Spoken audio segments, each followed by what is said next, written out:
Welcome to Mr. Specter's channel. 3 Shades of Terror, narratives from behind secure walls. Story 1, The Hidden Roommate. I grew up in a small town in West Virginia. I won't name the college, but it was a small university just 15 minutes from home. It was 2021, and COVID still loomed large over the college experience, especially the dorms. Most students chose to rent off campus, but being low on funds, I stayed on campus and drove home every weekend. I wanted the full dorm experience. On my first day, I met my roommate. The school had given her my number, a detail I found strange. She was quiet, but carried an air of privilege. "Everyone gets single rooms now," she once mentioned. "I did last semester, until you joined." Her tone was unsettling. I told her I'd be leaving Friday and returning Monday morning at 6 a.m. She rarely stayed in the room herself, spending most of the week with her boyfriend. The nightly pressure. The first Monday, exhausted, I lay down on my thick memory foam mattress. Within 10 minutes, I felt the edge of my bed press down, a sudden, heavy weight. I froze, barely awake enough to process the fear. After what felt like an eternity, the pressure lifted.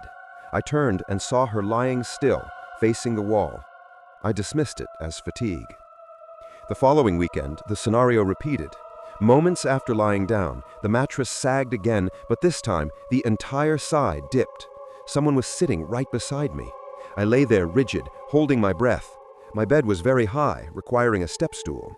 I heard a muffled sound, a heavy thud, as someone jumped off the frame. I looked over. She was again facing the wall. The chilling touch. The third Monday, my nerves were frayed. I climbed into bed. 5 minutes later, the weight returned. I squeezed my eyes shut. I could feel the person shift closer. Then, a cold, firm hand clamped onto the back of my neck. My heart seized. I thought I would pass out from fear. The hand didn't squeeze or harm. It simply held. When the weight finally lifted, I lay frozen, terrified for several more moments before daring to turn. She was facing the wall. I bolted from the room and called my mother. I was immediately allowed to switch rooms. They asked about involving the police, but I declined. There was no concrete proof. I simply asked them never to assign her another roommate. Later, I remembered her telling me about a previous roommate who hadn't stayed long.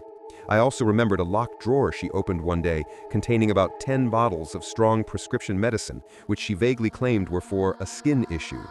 Was it a side effect or something more sinister? A few days later, I had to retrieve a book I'd forgotten. My key still worked.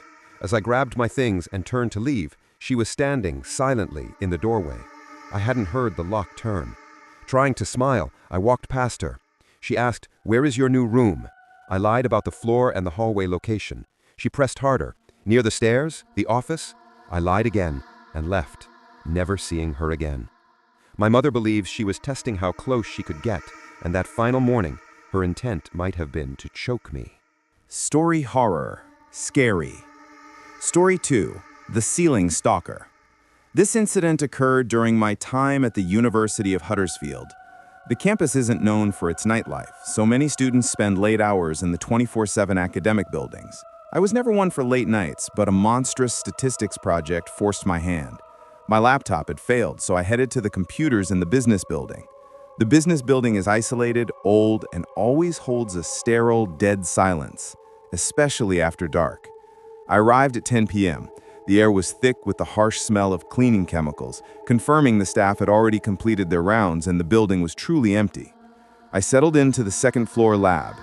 Around 11:30 p.m., the silence shattered. A door slammed violently somewhere down the hall, not the main entrance, but an internal door. I brushed it off, until the footsteps began. Slow, heavy footsteps, echoing deliberately down the corridor. Whoever it was, they wanted to be heard. I froze. The steps stopped right outside the lab door. I stared at the screen, unable to look up. Then, the doorknob began to rattle, furiously, desperately. It wasn't a casual check. It was a maddened attempt to force entry. The lab door is automatically locked, but the sheer aggression made me sick. After a harrowing 30 seconds, the sound stopped and the slow footsteps faded away. I tried to convince myself it was just a bored student. 10 minutes later, I heard it again. Footsteps. But this time, they were above me. The ceiling tiles were thin.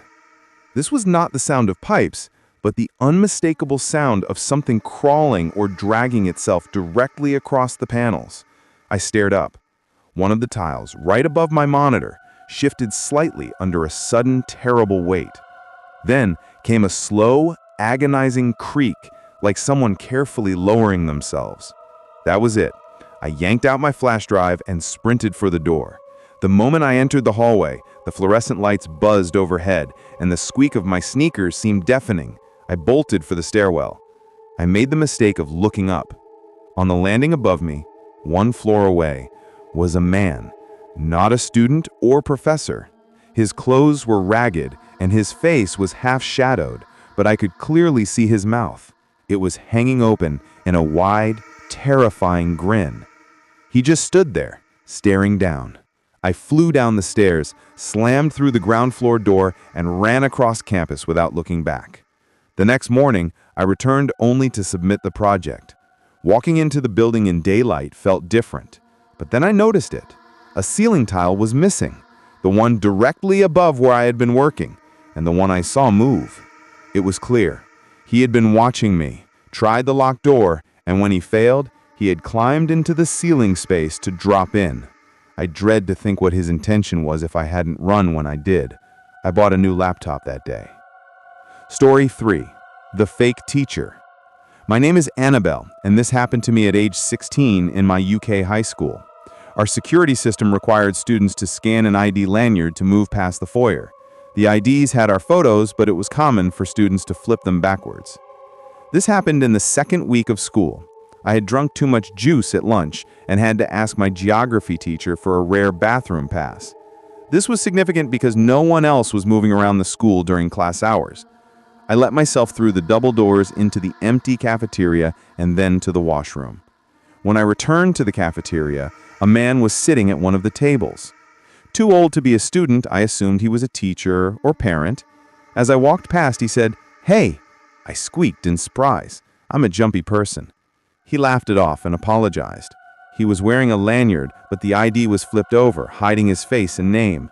I thought nothing of it. "He needs some help carrying some work things from my car," he asked. "Would you mind coming out with me for just a sec?" Assuming he was staff, I immediately agreed.